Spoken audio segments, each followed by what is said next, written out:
सभापत जी, मद्रास में राजकाज हिंदी में नहीं चलेगा। मद्रास में शिक्षा हिंदी में नहीं चलेगी। कितने लोग केंद्रीय सेवाओं में आते हैं, ऐसे लोग भी जलकर मरे हैं जो अंग्रेजी नहीं जानते थे। उनके दिल में अंग्रेजी का प्रेम कहाँ से आया? आश्चर्य की बात यह है कि जो लोग जलकर मर गए, उनकी जेब से चिट्ठी निकली कि वह हिंदी के लादे जाने के विरुद्ध जलकर मर रहे हैं। सारा शरीर जल गया मगर चिट्ठी नहीं जली। वह चिट्ठी बाद में रखी गई थी। इस बात की भी जांच होनी चाहिए कि किसने लोगों को भड़काया और आत्महत्या के लिए प्रेरित किया। डीएमके के एक नेता मेरे साथ साउथ वियतनाम गए थे। वहाँ बौद्धों के जल मरने का दृश्य उन्होंने देखा। ताज्जुब नहीं है, वहाँ से प्रेरणा लेकर उन्होंने निर्दोष लोगों को आत्महत्या जैसे बर्बर काम के लिए प्रेरित किया हो। हम नहीं चाहते हैं कि हिंदी किसी प्रांतीय भाषा की जगह ले। अंग्रेजी जब तक चलेगी तब तक तमिल का विकास नहीं होगा, बंगाल समृद्ध नहीं होगा। अंग्रेजी केवल हिंदी की दुश्मन नहीं है।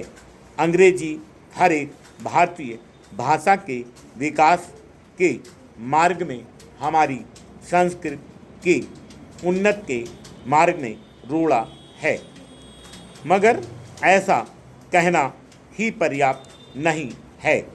अगर तमिल वाले यह नहीं समझते कि अंग्रेजी